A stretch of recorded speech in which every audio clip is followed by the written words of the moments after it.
Hello friend, स्वागत है आपका। आज हम इस वीडियो में देखने वाले हैं लगान या फिर किराए का जो सिद्धांत होता है, थ्योरी ऑफ रेंट। इसमें देखेंगे लगान का आधुनिक सिद्धांत यानी कि किराए का आधुनिक सिद्धांत या फिर मॉडर्न थ्योरी ऑफ रेंट जो होता है उसे देखेंगे। तो इसमें पूर्ण लोचदार पूर्ति जब होता है तब लगान किस तरह आता है, कम लोचदार पूर्ति और पूर्ण बेलोचदार पूर्ति की स्थिति में लगान की गणना करेंगे। तो वीडियो को पूरा देखिएगा और चैनल को सब्सक्राइब कर लीजिएगा। तो देखते हैं लगान का आधुनिक सिद्धांत क्या है। तो लगान के आधुनिक सिद्धांत की व्याख्या जो है प्रोफेसर जो है J.S. मिल को जाता है। श्रेय जो है इसका व्याख्या करने का प्रोफेसर J.S. मिल को जाता है। वैज्ञानिक तथा व्यवस्थित रूप से इसको प्रतिपादित और विकसित करने का श्रेय जो है श्रीमती जॉन रॉबिन्सन को जाता है। यह एक महिला है। अगला क्वेश्चन है कि अगला टॉपिक इसमें है कि आधुनिक अर्थशास्त्रियों के अनुसार जो भूमि की ही आपूर्ति सीमित नहीं है। यानी कि आधुनिक अर्थशास्त्री के अनुसार माना गया है कि भूमि की आपूर्ति सिर्फ सीमित नहीं है, इसके अलावा बहुत सारे कारण हैं जो सीमित हैं। बल्कि भूमि की तरह श्रम एवं पूंजी की मात्रा भी सीमित होती है। यानी कि भूमि तो सीमित है ही, पूंजी और श्रम की मात्रा भी सीमित होती है कहीं ना कहीं। रिकार्डो के अनुसार देखा जाए तो लगान एक अतिरेक होता था, यानी कि बचत होता था। और आधुनिक अर्थशास्त्री भी इससे जो सहमति होते थे। रिकार्डो अतिरेक का लगान जो है अतिरेक के कारण भूमि की उर्वरता की विभिन्नता मानते थे। यानी कि अतिरेक क्यों उत्पन्न होता है, यानी कि लगान, तो भूमि की उर्वरता में जो भिन्नता होती है उस कारण लगान उत्पन्न होता है। जबकि आधुनिक अर्थशास्त्री इसे विशिष्ट दुर्लभता या फिर पूर्ति की सीमितता का परिणाम मानते हैं। यानी कि पूर्ति की कमी के कारण। विशिष्टता से अभिप्राय जो है वह गतिशीलता के अभाव से होता है। अगर आगे देखा जाए तो ऑस्ट्रियन अर्थशास्त्री वीजर ने जो है उत्पत्ति के साधनों का वर्गीकरण दो भागों में किया है। पहला विशिष्ट साधन और दूसरा अविशिष्ट साधन।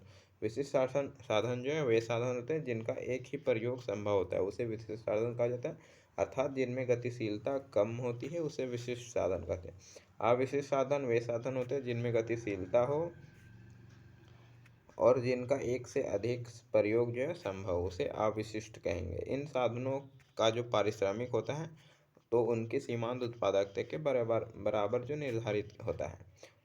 आधुनिक अर्थशास्त्रियों के अनुसार देखा जाए तो किसी भी उत्पादन के साधन को उसकी सीमांत उत्पादकता से जो अधिक पारिश्रमिक मिलता है वही लगान होता है। यानी कि जो सीमांत उत्पादकता होता है श्रम का, उससे अधिक अगर उसे आय मिल रहा है तो वह लगान अधिक जो जितना है वह लगान जाएगा। और वह लगान उस साधन की विशिष्टता का परिणाम होगा, क्योंकि सीमांत उत्पादकता के बराबर जो लगान मिलता है वह साधन के अविशिष्ट गुण के कारण मिलता है। यानी कि भूमि के वहाँ कोई कमी नहीं होती इसलिए मिलता है। बेंसन के अनुसार देखा जाए, बेहनम के अनुसार तो सामान्यतः जो उत्पत्ति के साधन है वह कोई भी इकाई या फिर इकाई जो है वह अपनी स्थानांतरण आय के ऊपर जो अतिरिक्त आय प्राप्त करता है वह लगान का स्वभाव होता है। इसे ग्राफ में अच्छे से समझ आ जाएगा। लगान इक्वल टू है साधन की वास्तविक आय माइनस हस्तांतरण आय, यानी कि A minus T. Shrimati John Robinson के अनुसार देखा जाए कि लगान क्या है, तो लगान किसी साधन की उस बचत को कहा जाता है जो कि उस न्यूनतम राशि के अतिरिक्त उत्पन्न होता है। यानी कि लगान किसे कहेंगे, तो बचत को कहा जाएगा। कौन से बचत को, जो कि न्यूनतम राशि के अतिरिक्त प्राप्त होता है, जिसके कारण वह साधन उस व्यवसाय में कार्य करने के लिए आकृष्ट होता है, यानी कि आकर्षित होता है। जो साधन जितना अधिक विशिष्ट होगा उसके हस्तांतरण आय ट्रांसफर जो आय है वह उतनी ही कम होगी और उसका लगान जो है उतना ही अधिक होगा। उदाहरण देखा जाए तो बैंकों में मासिक आय किसी व्यक्ति का 28,000 रुपये है और कॉलेज में मासिक आय 29,000 रुपये है। तो लगान इसमें कितना आएगा, 29,000 माइनस 28,000 इज इक्वल टू 1,000 इसका लगान आएगा, क्योंकि 28,000 के स्थान पे 29,000 को वह ज़्यादा महत्व देता है क्योंकि यह अधिक है इसलिए। अब देखते हैं हम लोग पहला जो पूर्ण लोचदार पूर्ति अगर रहती है, इसमें माना गया था कि पूर्ति की सीमितता के कारण लगान उत्पन्न होता है। यानी कि इसकी मान्यताएं क्या थी आधुनिक लगान सिद्धांत की, पूर्ति की सीमितता ही लगान को उत्पन्न करती है। तो यही इसमें मुख्यतः मान्यता था। तो पूर्ण लोचदार पूर्ति अगर रहता है तो देख सकते हैं सप्लाई जो श्रम की, यहाँ पे श्रम की मांग और पूर्ति की बात की जा रही है, वस्तु की नहीं। तो सप्लाई ऐसे श्रम की पूर्ण लोचदार है, जैसे कि इंडिफिनाइट से दिखाया जाता है, कुछ इस तरह का इसका साइन होता है। तो किसी साधन की पूर्ति पूर्ण लोचदार उस समय कही जाएगी जब किसी एक कीमत पर तो साधन अनंत मात्रा में उपलब्ध है। कीमत देख सकते हैं, प्राइस यहाँ है, लेकिन वह अनंत उपलब्ध है, कितना भी ले सकते हैं आप, इतना इतना इतना इतना कितना भी, लेकिन कीमत इतना ही है। तो अनंत मात्रा में उपलब्ध होता है, परंतु उसमें थोड़ी सी कम कीमत पर इसकी इकाई कोई भी इकाई नहीं मिलती, यानी कि कीमत घटता है तो कोई इकाई नहीं मिलेगा, यानी कि कीमत फिक्स है, लेकिन आप कितना भी वस्तु का मांग कर सकते हैं। यानी कि इसमें श्रम की जो प्राइस है वह स्थिर है, और इसमें श्रम की डिमांड कितनी भी की जा सकती है, कीमत में कोई वृद्धि नहीं होगी, यानी कि श्रम की मजदूरी में।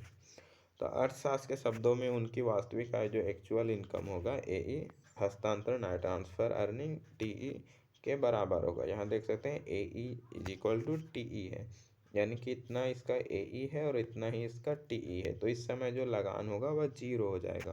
देख सकते हैं वास्तविक आय ओ पी ई क्यू है, यहाँ ओ है, यहाँ पी है, यहाँ ई है, यहाँ क्यू है, और हस्तांतरण आय भी सेम है, और दोनों को घटाने पर 0 आता है। तो यह लगान जो है वह 0 कहलाएगा। अब देखते हैं हम लोग कम लोचदार पूर्ति में लगान कितना आता है। तो उत्पादन के साधन की पूर्ति कम लोचदार उस समय कही जाती है जब उत्पादन के साधन की हर अगली इकाई ज़्यादातर कीमत पर ही उपलब्ध थी। कम लोचदार किसे कहा जाता है, यानी कि जो मांग में वृद्धि होती है उससे कम उसकी पूर्ति में वृद्धि होती है, यानी कि कीमत में। तो इसका आर्थिक प्रभाव जो है यह पड़ता है कि साधन की वास्तविक आय और हस्तांतरण आय में अंतर हो जाता है, तो लगान उत्पन्न होता है। और किसी साधन की पहली इकाई की कीमत 5 रुपये है, मानते हैं कि किसी साधन की पहली इकाई की कीमत 5 रुपये है, दूसरी इकाई की कीमत जो है 6 रुपये हो जाता है, यानी कि दूसरी इकाई की मांग किया जाता है, तो प्रति इकाई कीमत बढ़कर 6 रुपये हो जाता है। तो इससे पहली इकाई की वास्तविक आय और दूसरी इकाई की जो हस्तांतरण आय होगी वास्तविक आय, उन दोनों का अंतर होगा, वही कहलाएगा इसका लगान। तो देख सकते हैं पहली इकाई की वास्तविक आय 6 रुपये है, और तथा इसकी ट्रांसफर आय 5 रुपये है, यानी कि वह 5 रुपये 6 रुपये में 6 रुपये को महत्व देगा, तो इसमें एक जो अंतर बचेगा वह उसका लगान कहलाएगा। इसे चित्र में देखते हैं तो यहाँ देख सकते हैं वास्तविक आय इसका ओ पी इंटू क्यू है, ओ पी और क्यू इसका वास्तविक आय है, यानी कि इतना इसका वास्तविक आय है जो पूरा क्षेत्र है। तो हस्तांतरण आय इसका कितना है, O S Q, O S और क्यू, यानी कि इतना क्षेत्र इसका जो हस्तांतरण आय है। तो जो इतना बचेगा वह रेंट के रूप में लिया जाएगा। इसका यह श्रम का पूर्ति वक्र है या श्रम का मांग वक्र है, तो आप याद रखिएगा।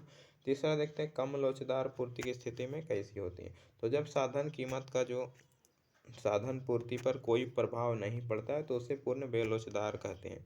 पूर्ण बेलोचदार किसे कहा जाता है, जब जो उसका इस तरह से होता है तो इसे इलास्टिसिटी इज इक्वल टू 0 बोला जाता है, इलास्टिसिटी। तो यह पूर्ण बेलोचदार होता है, चाहे कीमत कितना भी बढ़ जाए उसका जो मांग रहेगा वह हमेशा फिक्स रहेगा। तो तब ऐसा होता है जब साधन का कोई वैकल्पिक प्रयोग नहीं होता, यानी कि कोई इसका प्रयोग नहीं है, यानी कि वही है, लेना है तो ले, नहीं तो नहीं ले। तो साधन की जो हस्तांतरण आय होती है वह शून्य हो जाती है, इसलिए साधन की सारी वास्तविक आय लगान बन जाता है।